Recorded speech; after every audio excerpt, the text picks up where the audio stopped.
Hello everybody and welcome back to DBDLeague. We are about to load into the first set here of Exodus versus Praxis, that being the Legion.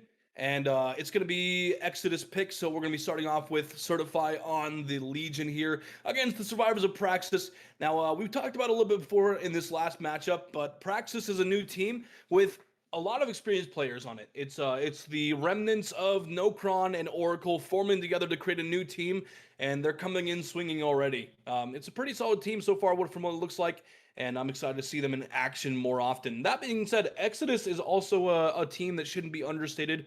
They did take Petroleum 3-0 last weekend as well, and Petroleum is no slouch of a team, so them taking 3-0 against Petroleum 3-1. 3-1. That's right. That's right. Thank you for the clarification. But yeah, we're looking at a pretty solid team here on both sides. So I'm very excited for this matchup. But that being said, I'm not alone on the desk. I'm joined by, you know him very well, Egdar the Ruiner, or Egdar. Yeah, unfortunately, yes, they do know me rather well. But yeah, Exodus are an interesting case. They're the kind of third string American team. You had Petroleum coming back after quite a while. You had the favorites in you have the favorites in Ascent, and then you have Exodus, kind of a dark horse NA pick as the other guys, to put it bluntly. But they then immediately, put down Petroleum to the lower bracket. Let's put it bluntly. Are they expected to win this? No. Especially if Evan gets cyberbullied like this on the Legion. We saw some, horrific Legion cyberbullying happen last week. We're talking, one stage out the door. V1 actually used a really nice tech there to activate the balanced landing, but not able to get enough distance from Evan to completely deal with the... to completely deal with the speed from the power. But Evan just going to continue this chase for the time being. The problem is, the gimmick is the green add-on that we have to kind of make people oblivious when they've been hit with a feral slash. Problem is that you're generally only going for one person at a time who knows exactly where you are. That being said, down does eventually come through onto V1. Things may be a little bit skewed based off the Legion that we've already seen in AHL, which hasn't been spectacular thus far. Our average downtime of 2 minutes 52 seconds massively exceeded there with a 125 that Evan's been able to obtain. So a solid start all round, but gens can go by pretty quickly, and yeah, Legion is really susceptible to cyberbullying in this setup. Yeah, it's quite unfortunate, right, Egdar? Yeah, Legion is just not the strongest killer, but we do see him on Larry's, which is not a terrible map for Legion, but it's not a great map either. The windows can be your asset when it comes to using your power, but once you're stuck M1 going for the down, it's not going to be too fun. But either way, honestly, we have it down pretty early on in the match. Only one gens pop so far, and we're kind of contesting this unhook pretty well. We're kind of keen to get a trade if possible and try to get V1 out of the match. I'm imagining pretty early on as possible. So far, this is a nice looking build as well, I've got to say. We got Deadlock to slow down all of the fastest gens. We actually found Laser here for the unhook, body blocking this pretty well, trying to get V1 to second stage here. Doing a good job of it, but unfortunately, we do actually get the save. That's going to be a trade as well. Not keen to... Oh, no, we're going to go and pick. We're just seeing where V1's heading off to, so we can kind of follow that up, I imagine. Yeah, and obviously, it's kind of a decent case now for both these teams, right? V1 doesn't go second stage, you're able to prevent any kind of tunnel out, but for Evan, realistically, you aren't... I'm not going to curse this too hard, because I did it earlier today, but you aren't expected to 4K. Laser gets Deli? Okay, no, actually, no, probably not Deli. Probably something akin to, a second one. The second one, I'm not sure, right? Point is, Laser's off the hook, and Evan just going to try and utilize information from the Frenzy right now to get around the map, see exactly what can be found here. And yeah, V1 doesn't get tunneled out, which is fine, but you're not really expected to 4K if you're Evan here, so the trade is also completely okay to take. Hey, Egdar, can I tell you something pretty interesting about what just happened there? That is, in fact, Deliverance. It was Deliverance. I wasn't expecting to see Deli against a Legion, to be honest. it's an allowed perk on the special balancing for AHL. So pretty interesting to see this in play. It's unfortunately going to hurt Legion quite a bit. It's a pretty useless hook.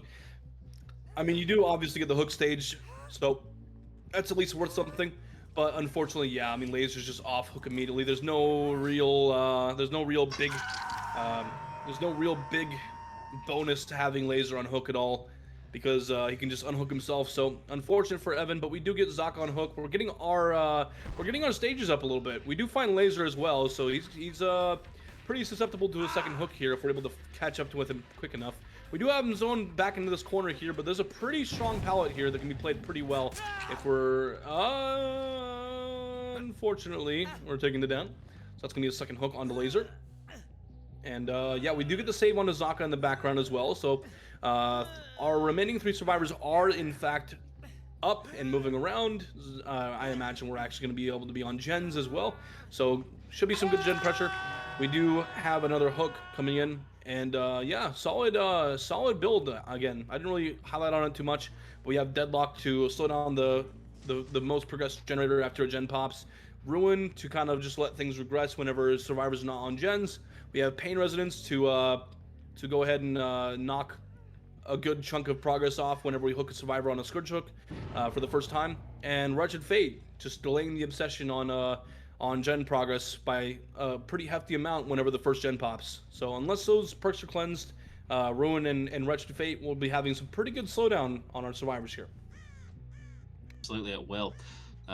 Really good work from these survivors to space themselves out, and you know, that's certainly a strategy of all time. At least it's not the power from getting broken. You can say it for another day right now. So Overdose gonna have to Overdose is stuck in the corner. Yep, right, that's a rough position to be in. Goes down really, really quickly. So we're spreading pressure quite effectively if we're Evan here. The gens are flowing nicely as well. We can't get this one on a Scourge hook, unfortunately. Didn't seem to be any around that Evan could really take advantage of, but you still do get that kind of main room, electric room is what I'll call it. You do get the main room hook there, which is in a pretty solid location too. Zaka, you actually find the only injured survivor, which is perfectly fine for you if it means a quicker down, but also you can just get a feral slash hit. One, you're properly oblivious with the green add-on, and you're also able to get information and eyes onto where all of these survivors will be. It's not, isn't such a massive map, so a quick little run around on Legion in Feral Frenzy will give you knowledge as to where everyone is. Very well said, honestly. And we do actually catch Laser out here, who is dead on hook, so this is a pretty good chase for Evan to take. If he's able to get the down quick enough anyways. We do have multiple survivors here as well. I believe that was actually Overdose. Oh wait, did Laser just get stuck? We don't actually want to pursue that. We want to get survivors off gens here. They're trying to work the main building gen. V1 does get balance landing procced, but unable to really make enough distance to avoid a Feral Frenzy slash. So unfortunately that's going to be the tag onto V1. We do have him here kind of zoned into this back room over here, but he can make it out if we're able to play it well enough. Okay, nice stun onto Evan with the pallet. Yeah, it's gonna be good here. Honestly, this game feels like it's on a knife's edge right now. I could not tell you off the rip like who's gonna Overdose fell over. It's got to be a plot twist, right? He's taking a little nap. It's okay. Yeah, it's just a little guy. You know how it is. I mean, yeah, it happens. You know, it's been rather a long day here at DBDLeague, but he's all tuckered out. Yeah, they do end up healing Laser, which I suppose being the dead on hook survivor does make some amount of sense. Overdose gets picked up. No, never mind. Overdose did not plot twist, or else they'd be healthy right now. Overdose, in fact, just forgot to mend and fell over. Okay. Huh. Interesting thing to note there. Personally, I blame V1, but you know. Unless he did plot twist, just didn't actually use it, because we didn't hear him actually scream. So that's interesting. I don't know what that was. He just forgot to mend. He just forgot to mend. Okay. I mean, that's something that I guess. Well, it wasn't punished, so I guess I guess Praxis can be happy about that. But that's something you can't really be letting happen. I mean, I will say that plot twist is in play. So, I mean, quite frankly, it could be on overdose. Maybe he did use it just to bypass mending. Point is, Evan, like, the healing is cool to a degree, right? But like, it doesn't really matter. It only really is able to put overdose in a position there to take a body block, which is good because it delays Laser's death for just a smidge longer.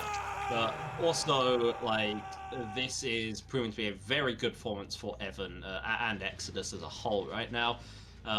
There's still... I just don't like the fact that Ruin is still up. I think when there's so much injury pressure, when you can get forced off of a gen with just a breath of the wind, like, this isn't a series where it makes sense, or isn't a set where it makes sense to leave the Ruin cleansing for later. Just do it, like, the moment that it's there. Because right now, otherwise, this gen by the pillar would be completed already. Simple as that. And honestly, we'd probably have another gen on the other side of the map done too, and you would have outs.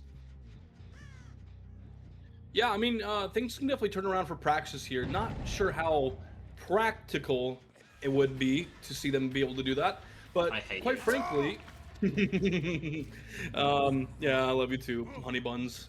But yeah, no, that being said, yeah, Evan's got a really good performance on his hands right now, able to really delay the gen pressure here with a pretty solid build, and also just keeping really solid pressure up.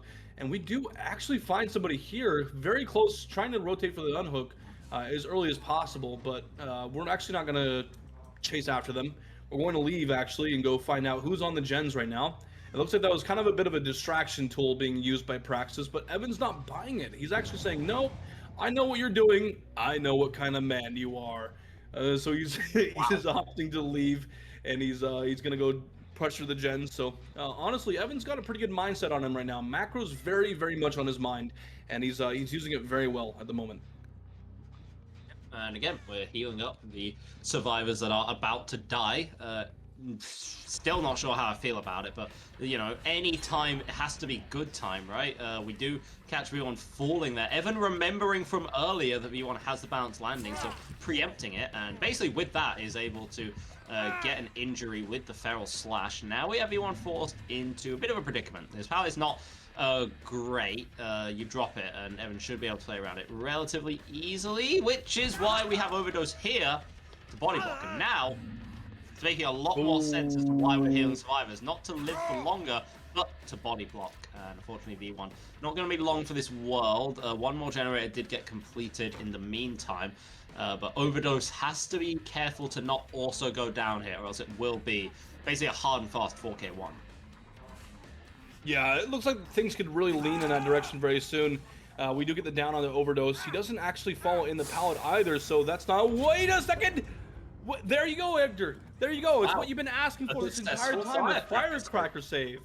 And we said it like right in perfect cadence as well. We said it at the exact same time. Oh my god. What a spicy hit through the window. That means... That means what? We have so much in common. We should totally get married. Yeah, true. We should totally get married. Yeah. Point is, right, Evan comes back to take V1, put them on the hook, send them to another realm entirely. And yeah, I think this is just 4K1 here. It still baffles me as to why the survivors would not get rid of it just still baffles me as to why survivors would not get rid of Ruin in a situation like this, on a map like this, against a killer that does so many injuries, against a killer which has the stealth capacities as well, and there's all this passive like regression in right now.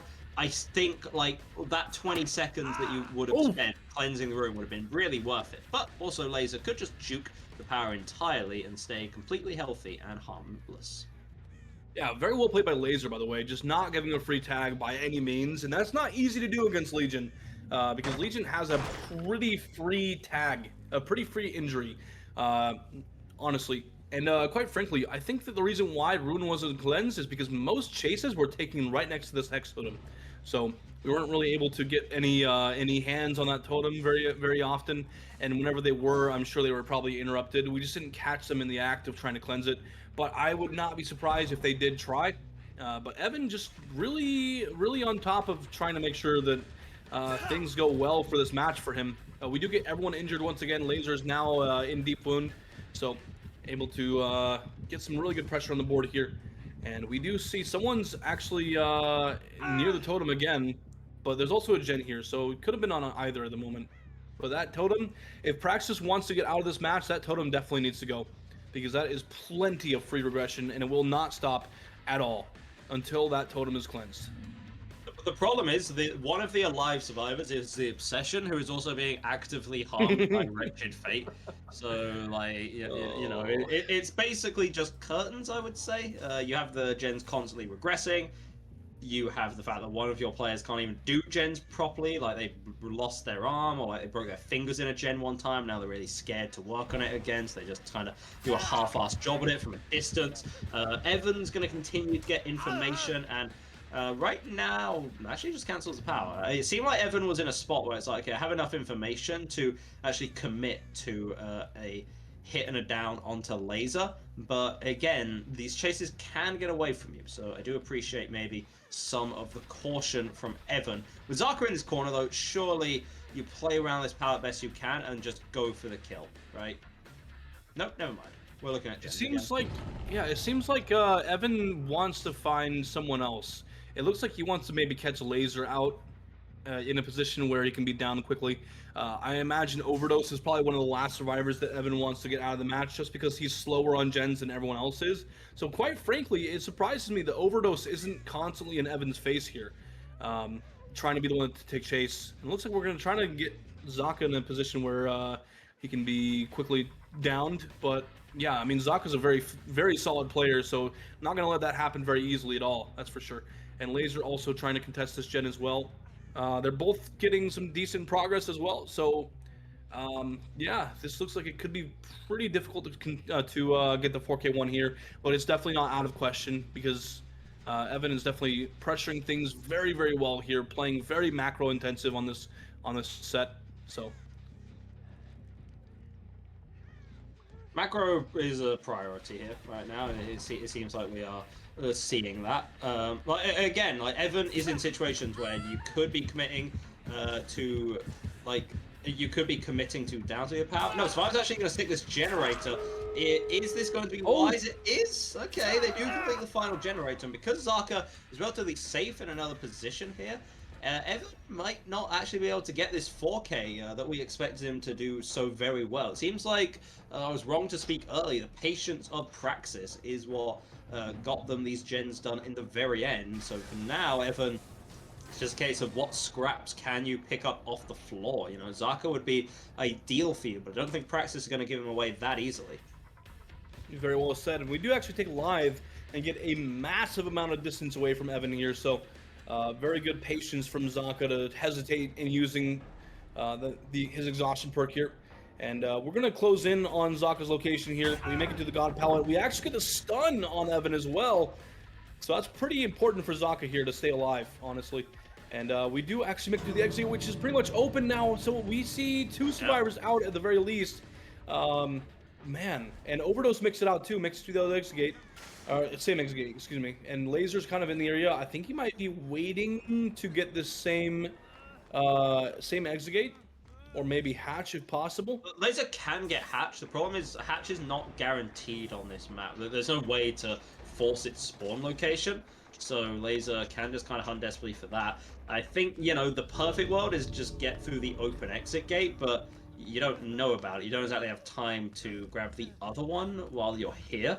So it's looking real tough for Laser right now, who might end up going down here, to be honest. Is looking as best humanly possible. Sprint burst utilized, but yeah, this basically you need to drop pallets like crazy and then pray that you find the hatch within the next like 3 seconds. Seeing as this is exactly what. Wait, ooh, do we make the regular exit gate? Don't quite think so. No, we don't, unfortunately. Wait. Okay, no, it's very close. Very close. But yeah, that's going to be 9 stages for Fresh. Really solid job on Legion, by the way. Gotta give some props to Evan for just really playing this very well.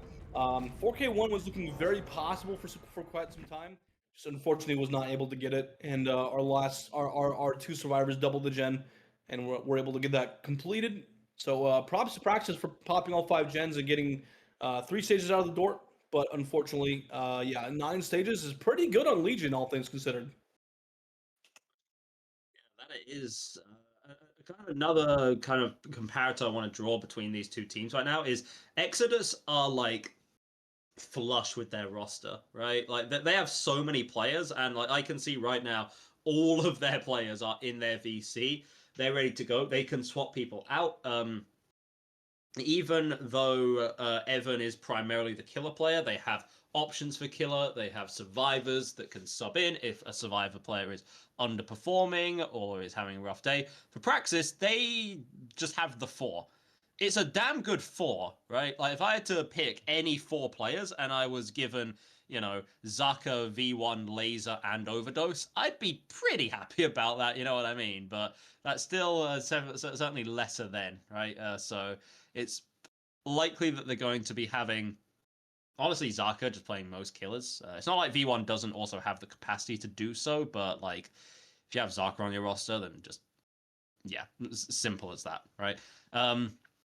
But there's also not going to be any rest for the survivors. They're going to have to play basically every single series today. And of course, if they drag out quite as long as this, if they drag out quite as long as this current trial is, at least this first Legion trial, which went on for quite a while, something close to like, I'm trying to do the maths right here, about 20 minutes or so, then yeah, fatigue could very much set in for these players. So in that sense, Exodus having deeper pockets and a broader roster could very much help them if they get to deep waters. Very well said, honestly, Egdar. Yeah, we will be seeing Zaka on the Legion, but as far as killer players for Praxis goes, they also have Ward, aka Bolotar. So definitely something worth noting as well. Um, yeah, I mean, Oracle is a very solid team as well, and I think that honestly, Ward really did do a very good job on the killer side of things for Oracle. Very, very solid killer player. V1 also available to play killer, but these days I think mostly playing Survivor. So just some things definitely worth noting and keeping our eyes on is that that Praxis has a few different killer players available. And also, if we have a nurse set, we'll be seeing Laser on nurse most likely. Laser Yeah. is their dedicated nurse player. But yeah, on the Exodus side of things, we'll be seeing Sock My Socks, Greed, Deco, and Laker. Not Laser, Laker. So Laser's we're evil American twin. yeah, very worth mentioning, right? Laser's evil twin in the evil DBDLeague. So yeah, this will be an interesting match. They've got a In evil DBDLeague where we don't have balancing and it's Plague and Ghostface sets every single day.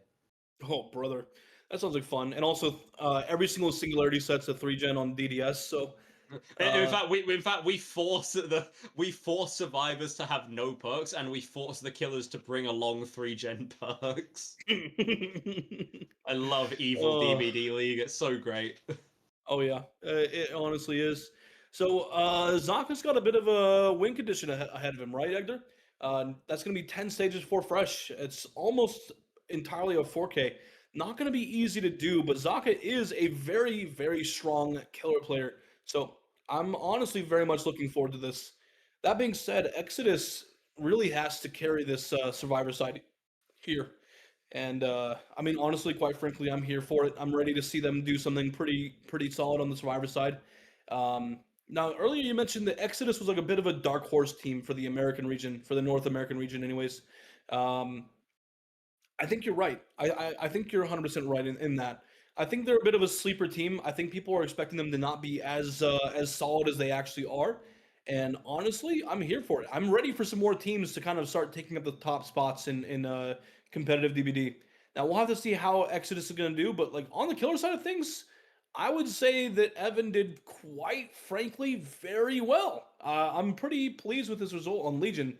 Uh, all things considered, I mean, we had some very strong survivor perks in play against his Legion, and 9 stage 4 fresh, not bad at all. That's a pretty solid result for what was against him here in this set. Yeah.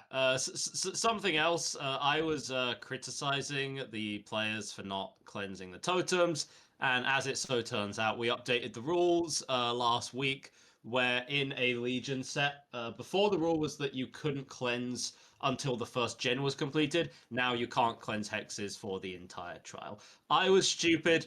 I did a wrong thing, and Praxis were actually cleverer than me because they remember the balancing. I didn't, so fair enough there. But yeah, I think after seeing Legion get like horrifically cyberbullied in the first week, it makes a lot of sense as to why we give a little more credit to I don't know, Frank and the gang in this upcoming series.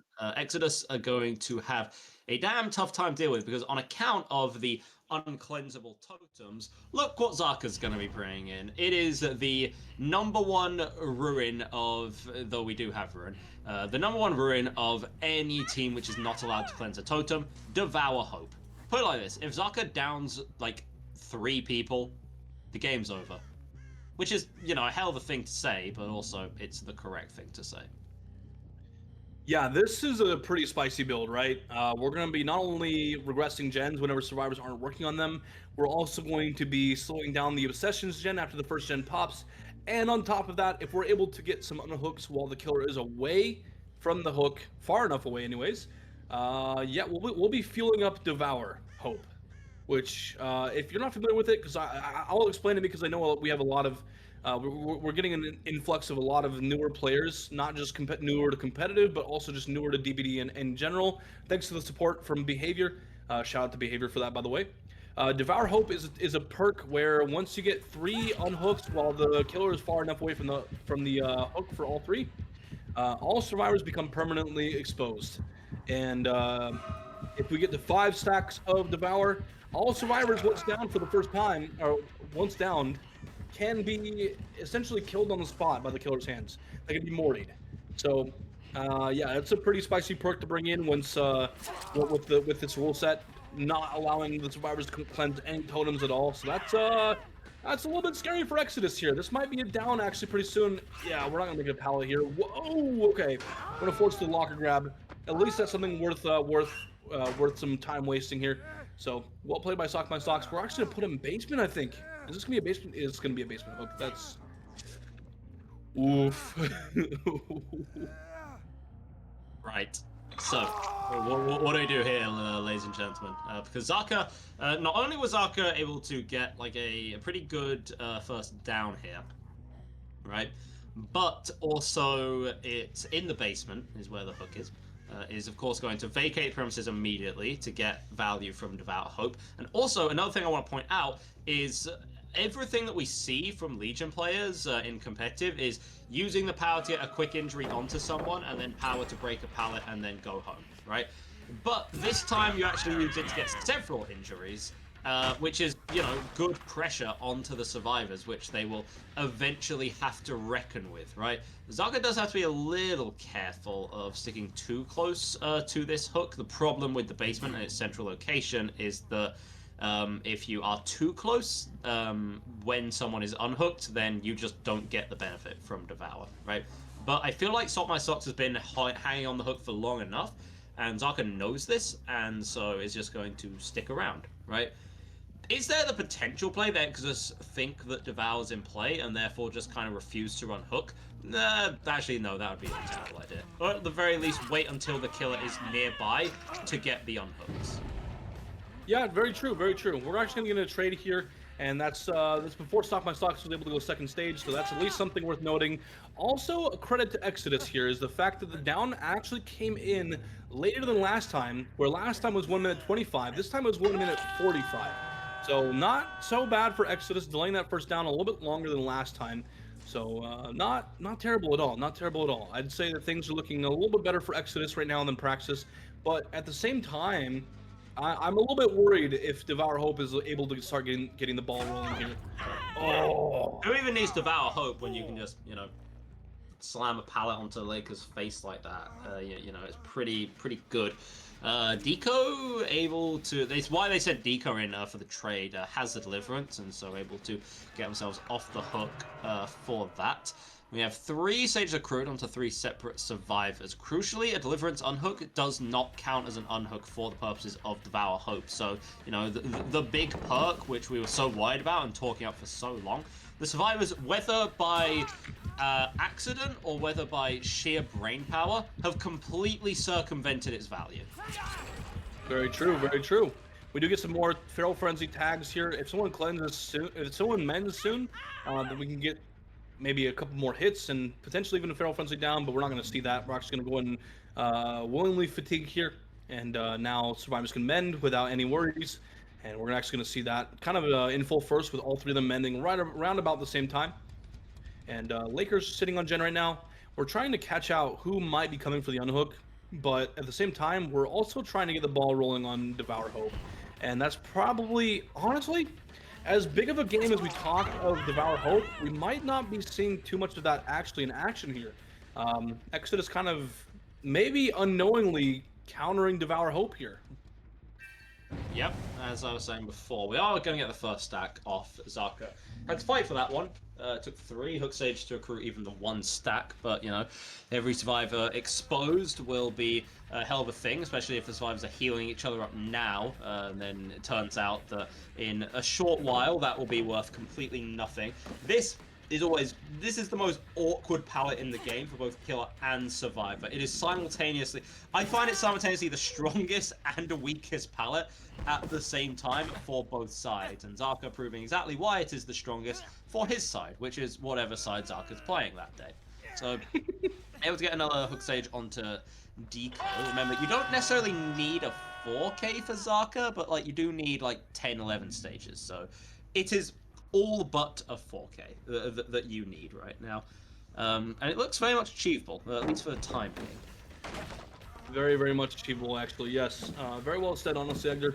We're going to take all these pallet breaks here, and fatigue, but Deco's able to make, or Sock My Socks is able to make a little bit of distance here, probably able to make it to this pretty garbage pallet right here. But playing it pretty well so far. We don't even get the stack. Unfortunately, we were too close. We do get the stun on this garbage pallet, by the way. Very nicely played by Sock My Socks.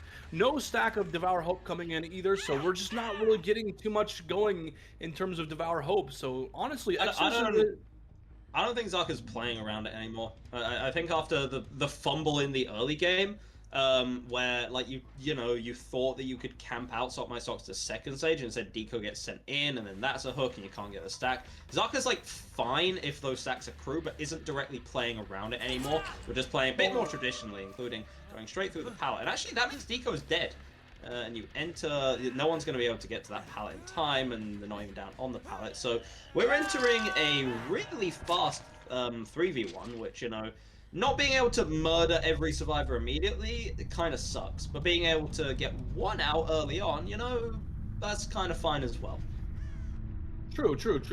But I do want to give some credit where credit is due, honestly. We are seeing 3v1 relatively early, but it's actually not too far off from what I recall from the last match, where we saw V1 out at around maybe the 2 or 1 gen remaining mark. So, and we do have multiple gens with pretty high progress as well. So honestly, not going to count Exodus out here. They're not too far off from where we saw V1 out last match. But Sock My Socks being found here in this dead zone room, not really going to be something you want to see, but he is able to make it out. Yep, that he will. Good information being accrued. And okay, interesting. Zaka sees that someone is working a gen, and it's like, you know what? I'm good. I'm just gonna down and kill Sock My Socks instead. You know, that is the that is the form of pressure which you want the most as the killer, right? Lending itself to the theory, every perk is a slowdown perk if in some way it can put people on a hook faster for you, right? We're going to be bloodlusting in this chase. It's going to be just enough to catch out Sock My Socks, and without any scouting onto some potential nearby survivors, you're just going to take this hook while Gree and Laker have healed up in the meantime. And of course, Gree, the poor wretched fate survivor, is the one having to work the gen. It's like the punchline to every bad joke, and the obsession has to work a gen with wretched fate. Yeah, that's a level of punishment I don't think I want to be part of, honestly. That's really unfortunate. We actually use Feral Frenzy to maybe catch out who might be around this gen, but not really seeing anyone at all. So it's the voices. It's the voices. They tell me to do bad things like camp in the corner on the pallet. I don't think he's there though. But yeah, we don't find out where Gree's at, but Gree was in this area. He was working that gen with the Wretched Fate, and we do see a second stack of Devour Hope, so we're slowly getting Devour up and rolling, but I don't think it's really going to matter this match. And again, like you said, I don't think that Zaka even cares to really get the ball rolling on Devour anymore. We've kind of lost the opportunity, sort He's of. so nonchalant. He's like, I don't even care about Power anymore. I hate that perk now. He says as he goes into his room and listens to Deftones, but no. We're going to be finding out some more survival locations here. It's very likely that Top My Socks is the one in the corner on account of, being injured and dead if stepping out of line. Laker, in the meanwhile, is working on a generator. And Arca's still very much willing to let it go. When you have knowledge that, one of your survivors is just being chased away, one survivor is just trying frantically to get away from you, and then the other survivor is sitting on a gen. Remember, you can give up another gen for Zaka here, right? That wouldn't be the worst thing in the world, provided that you get the 4K. If the ends justify the means, then you should be just fine. I will say, I do like how slow the Exodus is playing this right now. They're fully aware that that things are looking a little bit grim at the moment if they let the ball keep rolling, which is a statement I've said multiple times today, and I need to stop that because it sounds crazy. But either way, we are looking grim. If things are looking so grim for them, why don't they just embrace it? I'm gonna talk to Dyer and see if he can get us to not be put together to cast anymore. Okay, understood. Yeah, no. It's not you, it's me. I'm sorry. It just didn't work out. And it's me as well. And also it's Salt myself who caught out here in a pretty tough position, dead on hook and injured with nothing really to work with. It is certain that Gree is coming to pick up Laker, which is fine, but when Salt My Stocks goes down, I should say, because Zaka sure as hell ain't letting up on this. That is a kill, and then you're trying to break two gens in a 2v1 where you are both permanently injured. It's a tough time at the office, but Salt My Socks is doing everything humanly possible to buy that time, but it's just not going to be enough. I say that, but you also make God Palette in Library, which is pretty nice. There's no mind, it got dropped earlier, so you're just dead. And Gree is plot twisted. Is that I'm resetting myself so we can extend the match a little bit, or is that a plot twist of I'm accepting our fate, 4K2? I will succumb to the horrors, our plot twist. Yeah. I mean, either way, plot twist is just such a silly perk, honestly. I love to see it. I love to see it used tactically and smart, and I also love to see it used in such silly ways. And there we have it. Greed does pick himself up with plot twist, so we are going to extend the match just a little bit, but Laker's going to get picked up and put on a hook here. We're in the 2v1 now, and I just don't see two more gens popping. Although, gotta give some credit to the Exodus for just delaying for so long in this match. Just really keeping... Oh, wait! Are we seeing a gen get popped? Unfortunately, it's Wretched Fate, so I don't think it's going to happen. But, come on, let him have the gen, Zaka! You still have the win! Please! Unfortunate, yeah, unfortunately. We're going to see the 4K2. It's so very close to 4K1 if Wretched Fate wasn't just really just sucking the soul out of poor Gree here, unfortunately. Oh, it's so unfortunate. We do... Oh... Yeah, well done to Zaka. I mean, he's a very strong killer player. What do we do? You goofy goober. I think he did actually mean to pick up, but couldn't. Just Mori. He's on Death Hook. Just Mori. Lakers on Death Hook. You can just Mori. Okay. Yay, thanks, Zaka. Appreciate you. Yeah, really well played by Zaka, of course. I mean, Zaka's known to play very strong on killer, but I mean, also shout out to Exodus for just really putting up one hell of a fight against Zaka's Legion, and they could have honestly, they really could have brought this down further. Honestly, they were getting very close, and I just want to give a shout out to them because they put up a pretty good fight against one of the top teams. So very well played by Exodus. We'll be moving on, ladies and gentlemen, to the next set, which, I mean, again, do I have to say it? Do I really have to say it? I'm a fan of all of these sets. Executioner on Midwich. I'm very much looking forward to this. This is actually Praxis's pick. So, I'm curious to see what they're going to bring into this match here. But that being said, we do have the special All Hallows League balancing for this set as well. And that should come as no surprise, honestly, because it's the second set. And as you know, the first and second set are going to be the All Hallows League special balancing. And for this one, it's going to be the usage of the Tablet of the Oppressor add-on, which is it's the undetectable add-on. So I'm looking forward to that. Whenever you're drawing trails with Punishment of the Damned, you're going to be undetectable. So looking forward to that on Midwich as well. That's going to be a little bit spooky for sure. Maybe not the strongest add-on, maybe not the best add-on, but on an indoor set, it should really give some good synergy here. Yeah, this is the first executioner that we're going to see in All Hallows League, and I think the first executioner I've seen for a while, to be honest.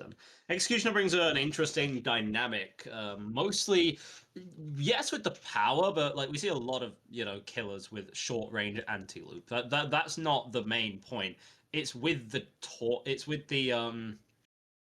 the trails, it's with the torment, and it's with the cages as well, right? The ability to put people into those cages to essentially ignore any kind of like to tunnel people out even more effectively. What we will often see is people will like leave the people will leave like areas to take a hit just so that they don't end up getting tormented and put in a cage. Cages do, of course, do have the passive borrowed time effect now. It's not so easy to tunnel people immediately off the cage, but it's still going to be a nice little tool. Plus, land some crazy flick shots while you're at it as well. Give us all a good show. Yeah, exactly. We do like the inclusion now that cages give BT off of uncage, but the unfortunate thing is perks like decisive strike, dead hard, etc. don't really work off of cage. So that's going to be a problem if we get caged and we're trying to activate our perks like that. So unfortunate if that happens, but tis tis is the way of the executioner. And we'll have to see how things are going to go. We're getting our players loaded in here pretty soon. Um, Curious to see how we're going to do this though, because executioner we don't see very often in competitive DBD, and I'm looking forward to it. Honestly, I'm glad that we have the rotating killer pool here. We get to see more killers on average that aren't typically in competitive DBD. So big shout out to DBDLeague for this because this is pretty awesome, and we get to see a lot more of these unpicked killers, really. That being said, we're gonna have Sock My Socks on the pyramid head here instead of Certified, I think. Actually, no, my bad, my bad. It's gonna be Zaka. We're just getting our Exodus players in and sending our So invites out. has Zarka transferred to Exodus? Yeah.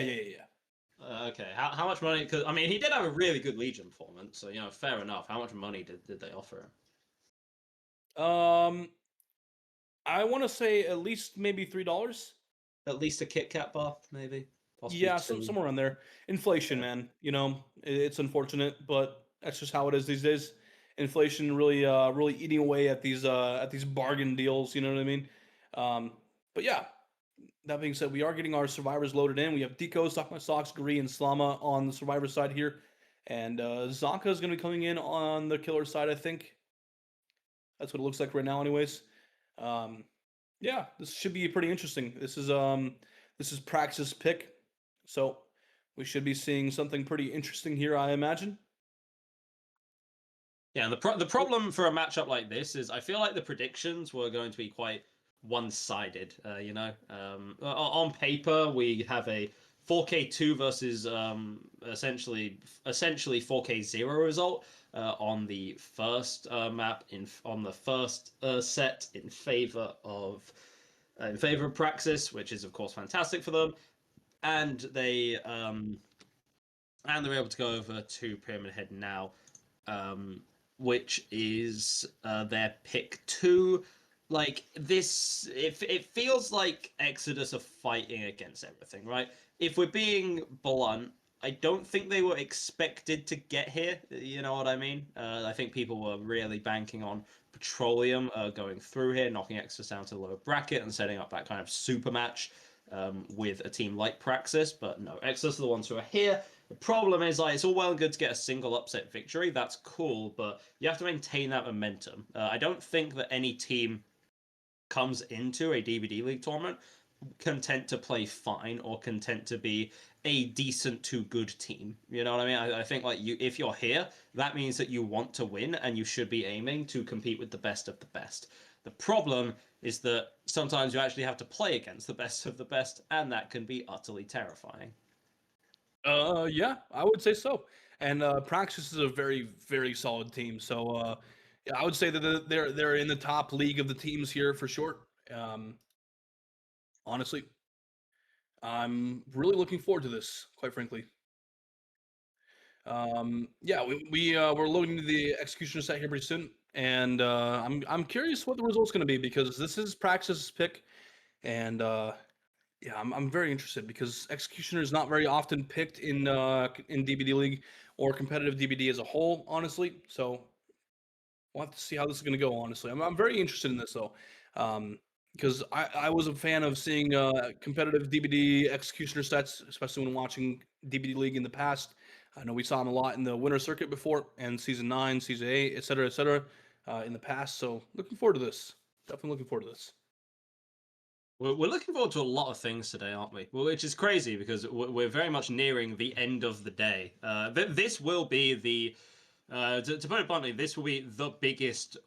These first 2 weekends are the biggest weekends that we have, like, by far. You know, 8 matches for a day. As we get later and later into this tournament, the number of those matches will reduce just a little bit. I think next week we go down from 8 total matches to 4 total matches, but they also get longer, they get more intense, they become kind of crazy slugfests, you know?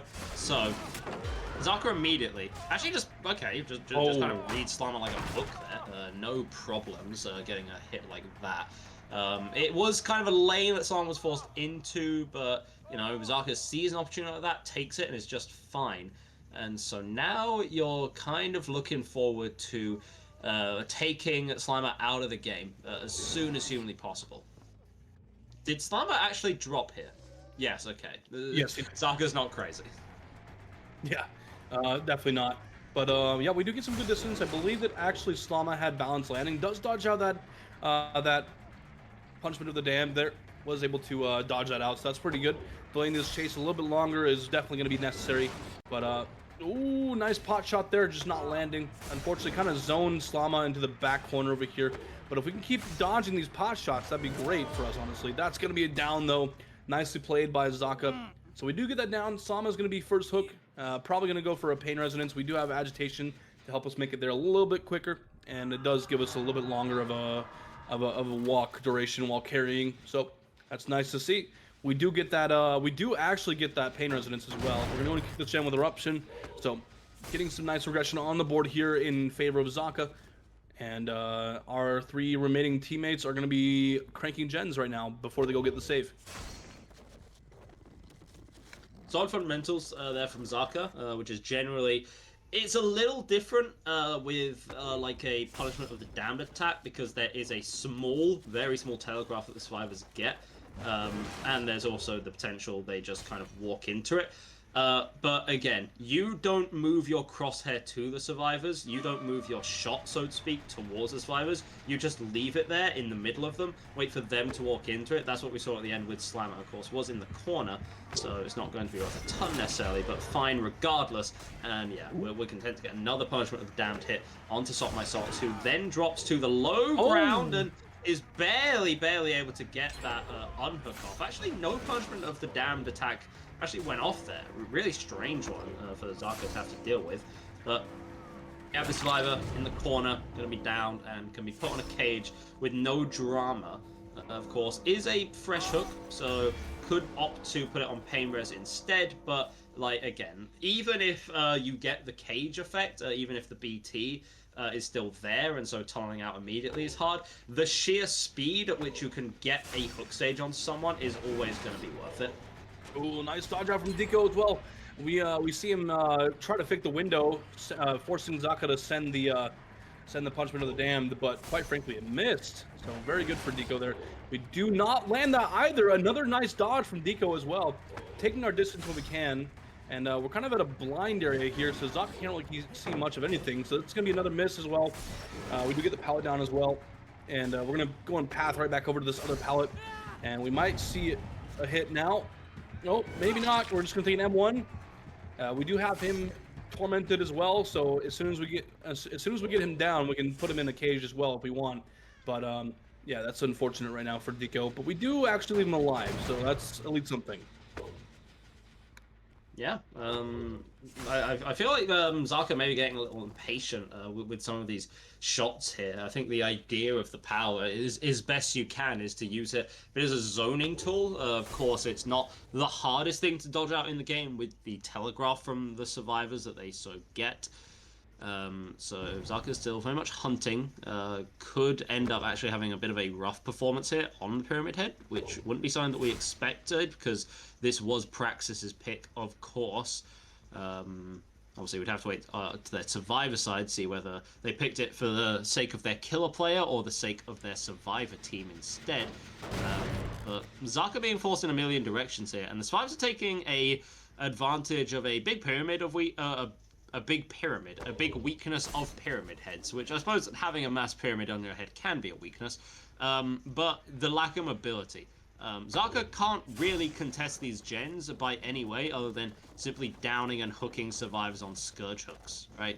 You can't exactly... Eruption helps, but you can't really move between them quickly enough to get consistent value. You just have to, get your downs, play your 1v1s as best you can, but the survivors seem to be playing these 1v1s better. Yeah, right now, Exodus is playing this very, very well. They're forcing Zaka to miss a lot of these pot shots at the moment, and yeah, a lot of pot shots are coming out. We're kind of blindly sending pot shots at the moment, which can work. But if you have a survivor like Deco, who's just really adept at making sure that he's not in an area where what was that auto aim? Oh my goodness, Egdar, that was ridiculous. That sucks for Zaka. That's gonna be the second injury onto Deco there. We got one earlier, but he got healed up. We just opted to leave him, but now it looks like we're gonna go and commit him for a down, try to get our fresh stages as much as possible. But yeah, you have a survivor like Deco who's just like forcing you to miss your pot shots, kind of not standing in an area where it's expected for him to aim. We do miss out on the firecracker, and finally the down comes in. Deco wasted a lot of Zaka's time there. Another gen comes out, and I wouldn't be surprised if there's more progress not too far along, pretty far along.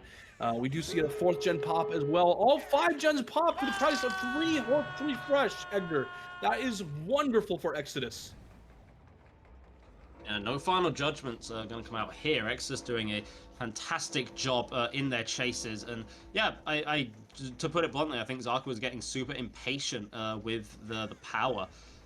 Like going for pot shots and stuff, it's fun for clip montages, sure, but realistically, having zero vision, zero information on every single shot you take means like you're gonna miss them 90% of the time.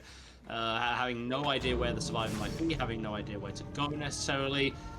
You can make unhook situations really painful as a pyramid head, based off your attack being able to hit so many survivors at the same time, potentially all of them, should they so line up for you perfectly. And right now the survivors are kind of contemplating a bit, do they get their outs? It seems like they are favored to, it seems like they're inclined to do so, once everyone is secure. Deco on the top floor in a bit of a tough position, but when all is said and done, that's still only 5 stages, 3 fresh for Zaka, which is far from perfect. Yeah, a pretty solid result for Exodus here. Looking pretty good, a lot better in the second set for sure. But now we're gonna have to switch over and get them on the killer side. I imagine it'll probably be Certify or Evan as he's going by these days. Let's see, on the Executioner, and we'll get Praxis on the Survivor side once again. And quite frankly, yeah, like the Survivor side of Exodus here is looking pretty solid in this Executioner set. So once we switch sides, we'll see how things are going to go for the Exodus side here. Praxis, a very strong team, but Exodus is kind of they're kind of here to show everyone that they're a pretty solid team as well. Yeah, I mean, they already took a big victory. I'm not sure anyone's expecting Exodus to punch up that hard and knock Praxis out of the tournament. Though, crazier things have happened, of course. More so, like, if they can just be taking consistent maps off of top tier teams, then it's what I said earlier. That bodes well. The ability to, you come in here to be the best of the best, and even if you don't win, the ability to stay competitive is a really important thing that a lot of teams can sort of forget about, right? So should be just fine for Exodus. They've set themselves a great win condition. Praxis, however, are fantastic survivors, and I think the worst possible timeline that we're looking at is that Praxis somehow win by accident, by cutting a gigantic, like, Looney Tunes-esque hole in the middle of the map as Exodus Killer just falls through it. They're a damn good team, so they could certainly pull it off, but it would be rather funny to watch. Funny indeed. Yeah, I can't even really state how much that would be pretty funny, but either way you spin it, this is a pretty solid execution result for Exodus to contend with. I'd say it's pretty doable, and it does seem like it's pretty probable to actually go and get this result as well. Um, but like you said, Praxis has a very strong survivor team. That being in this match is going to be V1, Laser, Overdose, and Zaka. So yeah, pretty solid survivor team here, I'd say. Very solid all around. All four of these players are very solid on the survivor side. So I'm very interested in how this is going to go for Slama, who will be on the Executioner this time instead of Evan. So maybe you have a bit of a specialist on the Executioner here, which maybe Praxis didn't see coming because, quite frankly, the killer side, I don't think Zaka was prepared for an Executioner set against survivors who were pretty adept at dodging out pot shots like that. So Zaka did struggle a little bit, but either way, I mean, either way you spin it, I'm really liking what I'm seeing from Exodus so far. They're putting up a pretty good result against Praxis, not letting them just take sets for free either.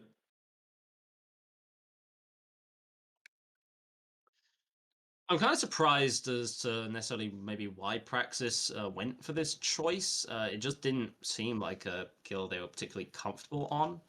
They're going to have a hell of a performance on their survivor side. We know they're capable of it. And they could just completely crush Exodus's dreams right now, and probably my dreams at the same time of us having, a well-fought competitive series between these two teams. But like, what I want to see from our Exodus killer is more patience, effectively. It's a key point I'm going to harp on, right? Where it is literally, you do not need to go for every single shot. You don't just because you're holding power, that doesn't mean you need to use it. You aren't really punished all that much for missing out on it, right? So for Slama here, just be patient, right? And understand when it's a good idea and not a good idea to be using your power. Because you can get so carried away with the idea of getting your punishment of the damned hit that you end up just hitting absolutely nothing. Very well said. We are finding our first chase on the Overdose, and we are actually seeing him be pretty patient, honestly. We're going to blindly send a pot shot there pretty recently, and now look at that. That's good patience from Sama there. Waiting until he had eyes on Overdose and kind of actually took power control away from Overdose and then was able to get that hit as well. So that was very nicely done by Slama. Very good early tag as well. And now we're going to chase him down, try to get the down. And we might be seeing that pretty soon here. We do avoid the firecracker. Nicely done by Overdose, trying to get that blind. Sama does avoid it and goes for the M1 instead, gets the down. And that's going to be the first hook pretty decently early on in this match, coming in at 1 minute and 6 seconds. I believe, if I'm not mistaken, was a bit earlier than last time. So by about 11 seconds. Yeah, not too bad for Exodus at the moment. Praxis is getting some really good gen pressure, so things aren't out of the woods just yet for Exodus here. But either way, not a bad start to the match for Exodus. Grim Embrace and Deadman Switch are going to be blocking these gens for quite a long time, along with Deadlock. So it's a full gen block selection from Slammer. This makes sense with the fact that, you know, there's the off chance you're not pressuring yourself to get Scourge hooks and therefore necessarily give up value from your cages, which you can utilize. First gen finally going to be flying over there. Praxis. Zaka somehow escapes that corner. Really not sure how that was done. But yeah, again, patience from Slammer. It's absolutely perfect, right? There's no reason to full send a shot on that pallet. Just holding it forces Zaka into such an awkward position that you can just, you know, carry on full steam ahead. Now you get around this corner. Now you're in some enclosed environments where the power could make a bit more sense to be utilized. But again, we wait until the last possible second. That being said, Zaka doing a good job making a lot of distance here. These are the kind of chases that you need to be having, and that is always going to be a nice heads-up play that you can do. When Slammer tries to take pallet control, Zaka can beat him to the punch a little bit. Pre-dropping, also a good idea, but eventually going to be forced into a... I'd say forced into an awkward position, but no, Zaka just sort of ran out there without really having eyes onto Slammer, and we're going to see a second hook stage given. Slammer's got some good mind games on him, honestly. I mean, you know, God Pallet's probably not the best one to get mind gamed on, but quite frankly, when you have a killer that can send send punishment of the damned through the walls, you're not really safe anywhere. So I think it kind of caused Zaka to panic a little bit, which understandably so. It's not a very safe position to sit in. I think, honestly, more than anything, he was trying to dodge out the power by running out. But Slama's just kind of playing for M1s more often than these punishment of the damned hits, which is honestly, in my opinion, kind of smart. It's working for him pretty well here. Yeah, no, there is, and I mean this in a good way, there's not really much finesse that Slammer's coming out with. It's just fundamentals, right? There's no reason to play so strange. You do have to actually press the spacebar to get that kick, and you're able to. And it seems like you've been able to cut off Laser as they're running as well, who is still tormented as well. So any moment now should be down, should be put in a cage as well. Pull out the power as we get to the pallet. Really slick dodge from Laser, standing in like the one possible spot where it was acceptable to do so, to therefore not take an injury. Can you do it again when you force into a lane like this? Not exactly. It's a forced hit there, and Slammer actually going to go for the hook regardless. He wants his Grim Embrace value here, which is pretty admirable, honestly. We do want to get that as soon as possible. And yeah, we're going to get our third stack of Grim Embrace here, so nice to see that. And tormenting the whole way towards the hook here from this upstairs hallway. Vaulting as well. We did hear someone nearby, it seems like, and unfortunately not catching out where they're at. I think they actually ran away once Laser kind of pointed out where he's going. But we do have Overdose in the area, ready for an unhook, and that's going to be some doubling action here on this third gen. So yeah, not too bad right now in terms of gen pressure, but we are closing in on the win condition for Exodus. Slama's getting quite a few hooks here, and that's going to be the third gen doubled. So Praxis doesn't have a whole lot of gen pressure on the board at the moment. And the thing is, Slammer now knows exactly where to look. Should you require an extra fresh hook or two, or possibly even 10, this is where the survivors are congregated. They've set off a little alarm saying, me, look, this is exactly where I am. Zaka, going to be eating an injury, is already hooked. Another generator completed. Things aren't over for Praxis right now. You know, there is a world in which all of their current stages do get out the door, which would be fine for them. But, you know, the margins are slim, right? I believe that's Zaka with balanced landing, making as much distance as humanly possible. But, you know, we'll see exactly how far this can be taken. All of the pressure is really on Praxis right now to play not just well, but utterly exceptionally. Exactly, because once Zaka goes down, the next hook will be the tie. So we're getting very close right now. If Salma is able to catch someone out at endgame after this hook on Zaka, things could be looking pretty yikes for Praxis. But that being said, there's also the third option in which we actually... Oh! What a down onto Zaka there. We're actually going to go and cage this. No, we're going to pick up. Okay, we're going to go and pick up and probably defend this, meeting the tie condition. So that means we'll see the 2v1 tie conditions. Tie No, condition. right now, even a hook on Zaka. If Praxis are able to unhook Zaka and leave without giving any more stages, they would give a win. It was 5 stages that was secured last time. So, we need perfection right now. We've opened the gate. It's a pretty nearby gate, but remember that Pyramid Head can, force these nasty unhooks. You don't have time. You don't have a lot that you can really work with. It's the play maybe to wait for a 99 sprint burst, Slama can body block this door to prevent people getting out. This is where Praxis's metal as a team is going to be really severely tested, right? Can you get a perfect save and ferry out the door against a killer this good at stopping unhooks? Yeah, right. That's a little bit dangerous, but we do get the injury. No, wait. Hang on. Overdose was able to get it. Now Laser's here to body block. They get themselves out the door. Unless Slama gets like a crazy snipe at the very end here, they've done it. Praxis win. I mean, assuming that V1 gets out. V1? Yeah. Yeah, okay. Which he does. Yeah, what? Well played by Praxis.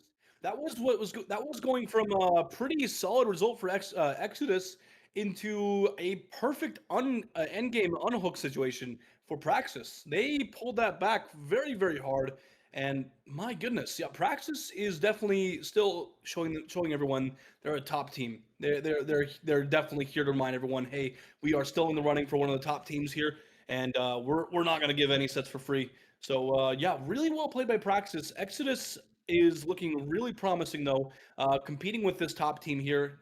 These sets are being lost only by just such a small margin. So we'll have to see if we can maybe pull it back on this third set, which will be actually Exodus's pick. And we'll be moving on to the gold standard balancing, which will be on the Unknown on Dead Dog Saloon. So we'll have to see how things are going to go. This is, again, Exodus' pick. So maybe things will actually bode well for them in their own pick. We'll have to see, though. But quite frankly, Praxis is looking really strong at the moment. Dude, that's utterly ridiculous. I'm sorry. Like, look, I can't actually speak for Exodus right now because I'm not them. And I'm sure that they are, very mature and that they have much stronger mentals than I do. But I'd be so tilted if I lost that. Like, oh my god, come on. Seriously? You put in that strong a shift and Praxis somehow miraculously get themselves out? I'm not sure how the unhook wasn't cancelled when the hit came through with the punishment of the damned, because normally that would just interrupt it completely. But who knows? Who knows at this point, right? Point is, Praxis can clutch up in these kind of crazy situations. And I guess that maybe the hit was slightly mistimed from Slama, which led to the loss, quite sadly. But like, yeah, that's insane. And in a gold standard Wesker set, like, I don't know, I don't care what the odds are. I don't care how much I'm set to make off of it. I am picking Praxis to win this set every single time, like without fail. Yeah, honestly, very well said. I think that they have a pretty big advantage here as well, but we'll have to wait and see what Evan can do on the Unknown. I'm very curious because, I mean, quite frankly, I'm a big Unknown enjoyer, so we'll have to see. Maybe Exodus has a chance here. They've been just slightly missing the mark for the win condition and the tie condition, so definitely still a very solid team. I wouldn't count them out just yet, personally, but I do see your point as well in the fact that, quite frankly, Praxis is just here to show everyone that they are a very strong team, and quite frankly, they're succeeding in doing so. Praxis is formed from the remnants of Nokron and Oracle, and then also Laser from Elysium as well. So we have a very strong team here with a lot of very experienced players. So I'm definitely of the mind that Praxis has a very big advantage here. But again, this is Exodus pick, so we could be seeing something pretty crazy here.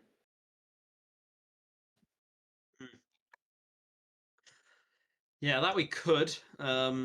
I just have a bad feeling about this one. I think that Praxis are just gonna run away with this now. But of course, the survivor side of Exodus can start things off for us. See how well things can go, and basically just try and be as composed as possible, given the circumstances, given the fact that your backs are against the wall, given the fact that you aren't the favorites to win.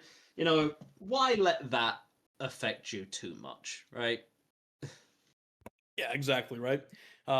Exodus is still definitely here to play, and they're here to play as well as they can. And quite frankly, I mean, considering the team that they're going against, they're doing quite a good job, honestly. Again, just to restate it, they're just barely missing the mark, just by a little bit. Tie condition just barely being missed, unfortunately. And I'm honestly here for it. I love to see these teams honestly doing pretty close when it comes to these win conditions. And honestly, I'm a little bit worried for Exodus actually in this pick, because we just got a stat from Valoria Toby, our stats analyst. So shout out to Toby for this. Unknown was Zaka's most played killer by far in Season X with seven different sets. So that's a little bit scary for Exodus here, because we have a bit of a specialist on the Unknown with Zaka. Maybe not his main killer, but definitely one of the killers that he played the most in Season X. So definitely something worth noting was that for sure, but also the fact that oftentimes Unknown is picked not because a player is very what an injury! Laser didn't expect the wall bang there, unfortunately. But yeah, just go back to what I was saying beforehand, before I was really interrupted by that cool play by Exodus, was the fact that a lot of times teams don't pick Unknown because they're confident in playing Unknown, but because they're confident in playing Survivor against the Unknown. So it's definitely worth mentioning. And Laser doing a pretty good job in the chase so far. I saw that Evan went for a shot that I talk about a lot. I saw that, and I'm curious if we're going to see that here. Oh no, we're getting the head-on stun as well, so Laser's able to get so much distance right now. That's so unfortunate. This gen over here at the top side of the map, it has a lot of progress on it too. So, unfortunately, the Unknown rarely beats the allegation that he's harmless, unfortunately. He's not on an indoor map. He doesn't have the iridescent OSS report. He is able to deal a little bit of harm to Laser with a nice wallbang and absolutely none else whatsoever. Taking advantage of the purple add-on to get these slightly quicker breaks after a TP. First gen going to be flying away. Zaka has been hit with a weakened, and oddly enough, it felt like Evan kind of called that 50 correctly the first time before doubling back, so muscle memory taking over in a bad way there. And Zaka's able to cleanse the weaken, can pass back to the window, but Zaka has a bit too much wherewithal for that one. Saw the hallucination, thought that the TP would come through, and called it completely correctly. Yeah, but a nice weekend getting inflicted on Zaka again. If we can follow this up in time, that would be really nice to see, but Zaka's just doing a great job at dodging out and not even hitting. Oh, brother, I feel so bad for Evan. I mean, quite frankly, playing the Unknown is just such a stressful situation to find yourself in. He can feel equally parts extremely strong and equally parts very horrendously weak at times. But really, it's a matter of inconsistency, honestly. Unknown is just so inconsistent sometimes. So just seeing all this pressure in favor of Praxis here, it breaks my heart for anyone who dares take up the mantle of Unknown. Yeah, but like, why would you willingly take up the mantle of Unknown with what we know about the Unknown in comp? Right? Zaka's doing a crazy job right now, and I mean, 2 gens already went. I imagine that the final gen is just going to be flying by somewhere in the background as well, right? I truly have no idea how the survivors can, how the killer, or sorry, Exodus, when they pick survivor, will come back from this. Zaka hasn't even been injured. We can talk about like first down times and how slow they can be, but Zaka's not even taken an injury. That's another gen completed. The final gen should honestly be done within the next, like, 40, 50 seconds or so. This is brutal. We run into the kill to cancel power. Fortunately, we get an injury before the stun can come off, because that just would have been the icing on the cake, wouldn't it? It definitely would, unfortunately. But we do get the injury. We did get an injury on the laser earlier, so there's a little bit of blessing where amidst all these curses. And the down finally comes in. Thank goodness. That was so difficult to watch. I'm not gonna lie. That was really rough for. Evan. Okay. That's a 5-gen pop. chase. That's a 5-gen chase. Granted, it wasn't just onto Zaka, of course. Like we did see Laser pick up some of the slack earlier. But that's a 5-gen chase. Yeah, in I mean, the highest tier of DBD. That is ridiculous. Yeah, the unfortunate situation here is the fact that not only are you playing a killer that's like he's earned the title of the Harmless because of how little how unfavorable his performances usually are in competitive DBD, but also the fact that you have a team that notoriously plays Unknown pretty well. Like, all the time. Yeah, like Zaka 4K, like, the average Unknown 4K rate, I want to say was somewhere about, like, I don't know, maybe 15, possibly 20% at a push. Unknown's average, Zaka's average 4K percent was 58%. The average stages that an Unknown would achieve in Season X was 7, Zaka was 9. Yeah. That is super unfortunate. And all 5 gens popped in like pretty much around 4 minutes and 20 seconds. And the first down came in at 4 minutes and 16 seconds. So that's so rough, honestly. Such a rough set to have, honestly. Yeah, I mean, what do you even say in this situation, honestly, Egdar? Unknown just I don't know if this was the pick, honestly. This is a really, really tough set to play, not only on Killer, but also Survivor. Not necessarily because you're going to, like, not play well against Unknown, but because the win conditions are usually so little that you can only afford to lose so much. You know what I mean? Like, it's really, really difficult. Now, another thing to keep in mind, thankfully by our stats analyst Valoria Toby, is that we did see a 4K1 on the same map with under the same circumstances today. So it's definitely worth noting. But quite frankly, though, Praxis has a very, very solid Survivor side against Unknown. So this was just like, honestly, this was kind of a set that was decided from the beginning, unfortunately. Not to discredit Exodus at all, because they are definitely performing their hearts out, and we all see it. And it's definitely worth mentioning that, quite frankly, Exodus is a very solid team. But frankly, Praxis is just really here today. They're very, very here today, and it's so unfortunate. But yeah, we're gonna move on and get our get Zaka on the Unknown versus the survivors of Exodus here. We're getting our survivors loaded in right now, and we'll have to see how this is gonna go down. You mean the victory lap? You mean the victory lap for what will be Zaka's killer performance coming up, right? This was not a match. This was a funeral, and the bells are playing for Team Exodus, quite sadly, which, you know, tough day at the office. GG, go next. Yeah, you already got one upset. You sure as hell weren't getting another one. Put it like that. You could only be world beaters for so long. And put it like this, you've at least guaranteed yourself a top 12 finish by virtue of getting through the first round of the upper bracket. You won't be knocked out in our lower bracket games tomorrow, which we will briefly run through. I say if... I say if in the strongest sense of the word, like if Praxis win this, but also, like, yeah, Praxis do just win this.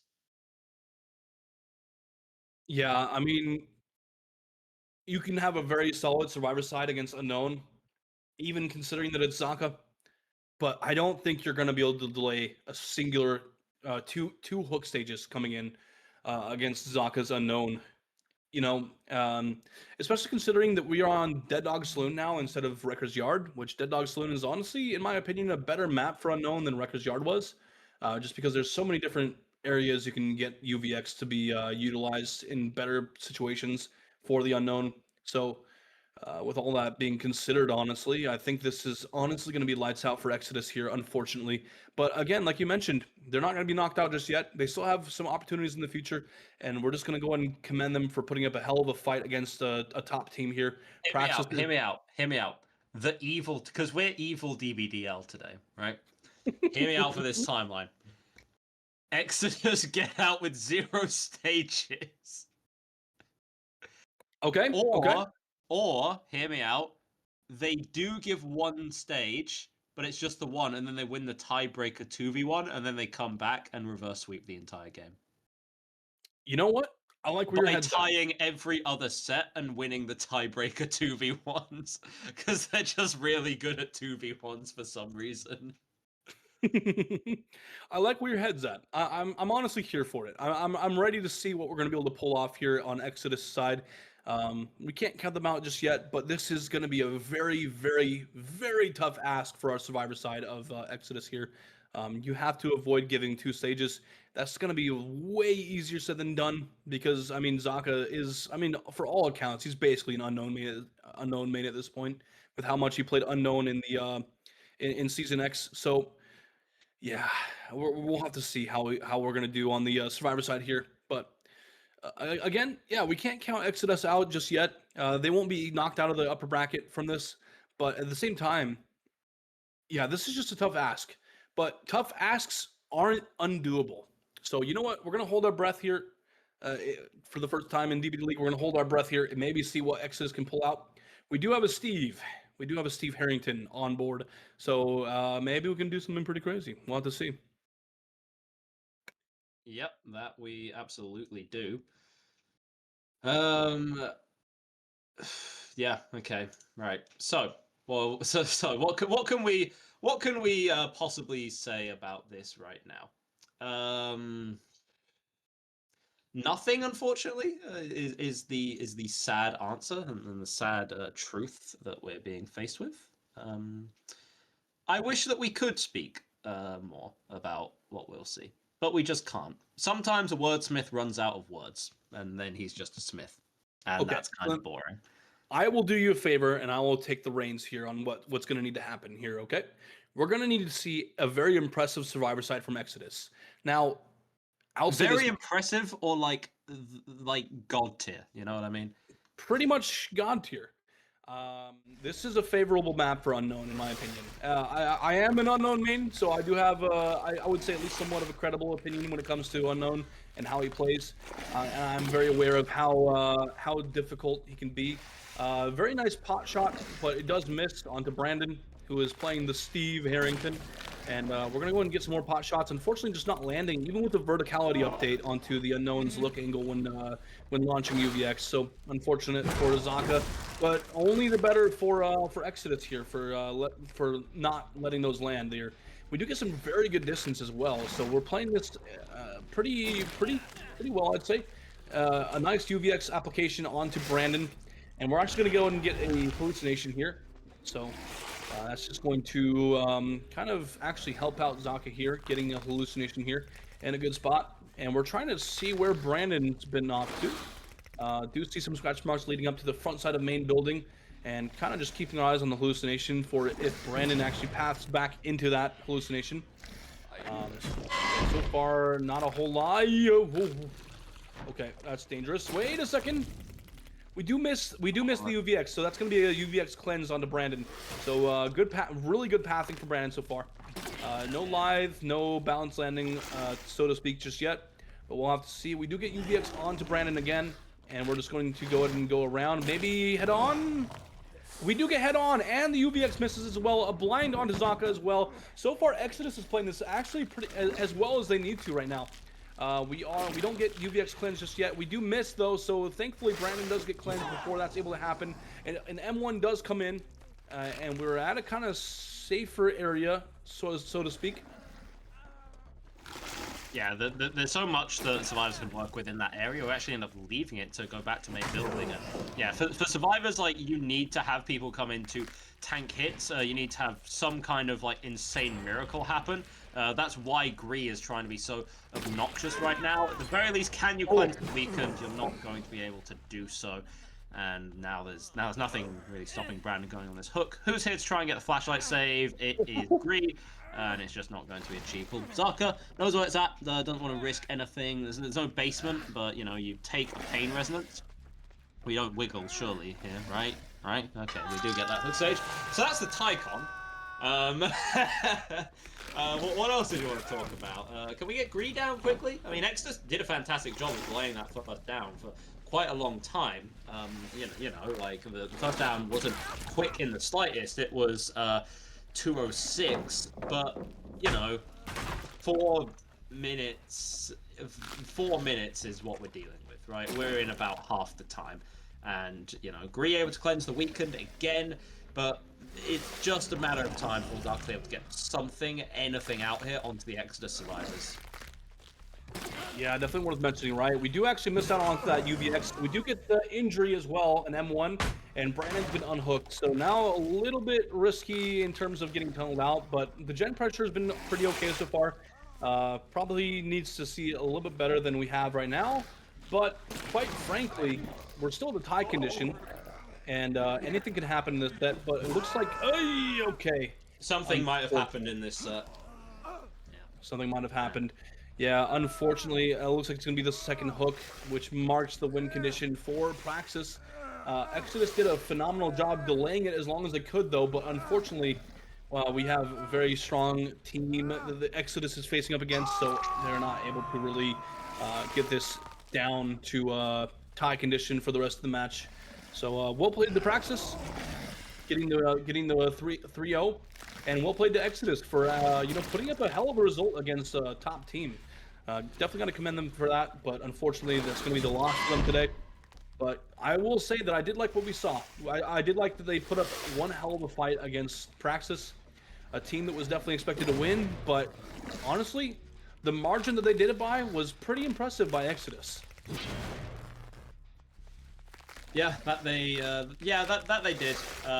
Exodus, a lot of credit to them, doing exactly what they could in this situation, but like, kill performance like that happens. What can you realistically do? We're just playing. We're just playing for marbles at this point. We actually somehow get a connection with the UVX onto Brandon, who I don't think was necessarily the intended target, but Zarka's not going to complain about it, and we get a nice hit at the corner as well. Brandon should be able to cleanse this weakened before another shot comes out. But the TP comes through, and actually, never mind. Brandon is just straight up dead. And yeah, on top of that, just a reminder is the fact that on the recent update for Unknown with the verticality, he also had his UVX window extended when he injured with UVX. So I don't think he was going to be able to get that UVX off in time, actually. Unfortunate, honestly, for Brandon and for Exodus as a whole, but, you know, it was definitely worth trying our best here, and honestly, still commendable. We do see 3 stages, so we're still keeping the hook count kind of low as we can for the time being, and we're getting good gen pressure. So if this was in a 1-stage result, I think that honestly Exodus would be looking a lot better right now. But unfortunately, with the win condition being what it is, it's just really hard to maintain. With that being said, with a 1-stage win con, we actually have seen that only once before in all of DBDLeague history. And that was on Sinners versus Elysium. So every other DBDLeague Unknown set has seen at least 2 stages or more. Oh, thing. Gree tried to be the hero, but just ended up going down for their trouble. Sock my socks, be very careful to not fall immediately into the trap of a shot from Zarka. Grenade blast from downtown, or that trap either. You know, just Zarka's mere presence in multiple places at the exact same time. You know, like, I wish I had something more pertinent to say. Right, it was such a tough road for Exodus to get here, but the fact they're even in this position is something to be commended. We actually have a slug onto 3 players now.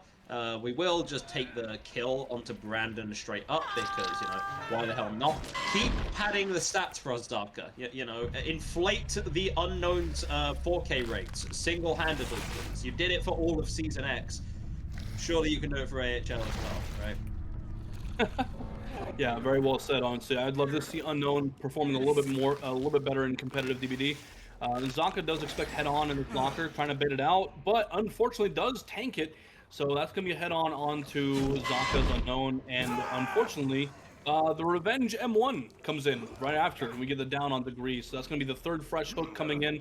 Probably a Pain Resonance if we can make it. It looks like we do make it, but seems to just take a normal hook stage here. It looks like, and we do get the blind onto Zaka as well. He kind of accepted it with the nods as well. He's like, yeah, I know you're going to blind me. Just get it over with. And that's going to be down onto Stop My Stocks as well. We do get the UVX just in case he's able to make it to another resource, but not really able to, so we should take the M1 down. And that's going to be another Pain Resonance coming in, looks like. Actually, no, my bad. We already saw Pain Resonance on Stop My Stocks. The remaining two are Gree and Deco. And we're going to go for a pot shot up top and go for Gree, but it doesn't land.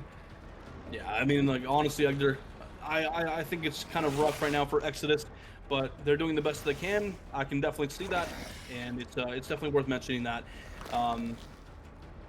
especially because I'm fully aware that people are gonna see this, and I just want to avoid anyone thinking that maybe Exodus underperformed. I think that they did an incredible job.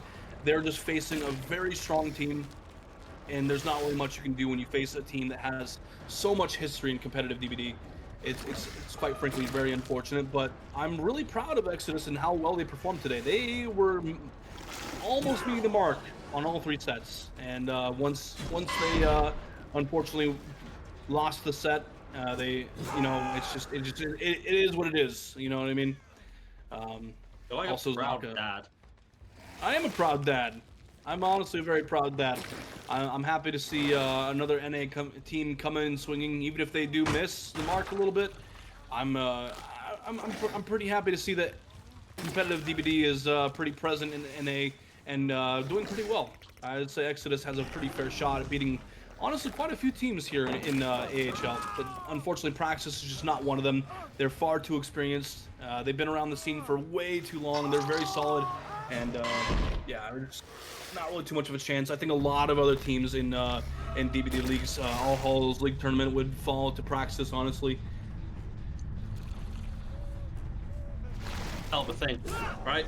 But as we're getting into the twilight stages of this final map, we can discuss a little bit more about what we might expect to see tomorrow. Now, tomorrow is where things really heat up, right? Of course, we started the main stage last weekend. This has been the upper bracket matches. The winners of today, Invictus, Ariandel, Elysium, and Praxis will all go through and can sit down and relax until next week, watching the games this weekend. The losing team, so that would be Umbrella, Ascent, Reassure, and Exodus. Yeah, I actually... I forgot that Elysium lost. Sorry, I can't believe it myself. Elysium lost earlier, but yes, Reassure going through the losing teams of Umbrella, Ascent, Elysium, and Exodus will be going down to the lower bracket.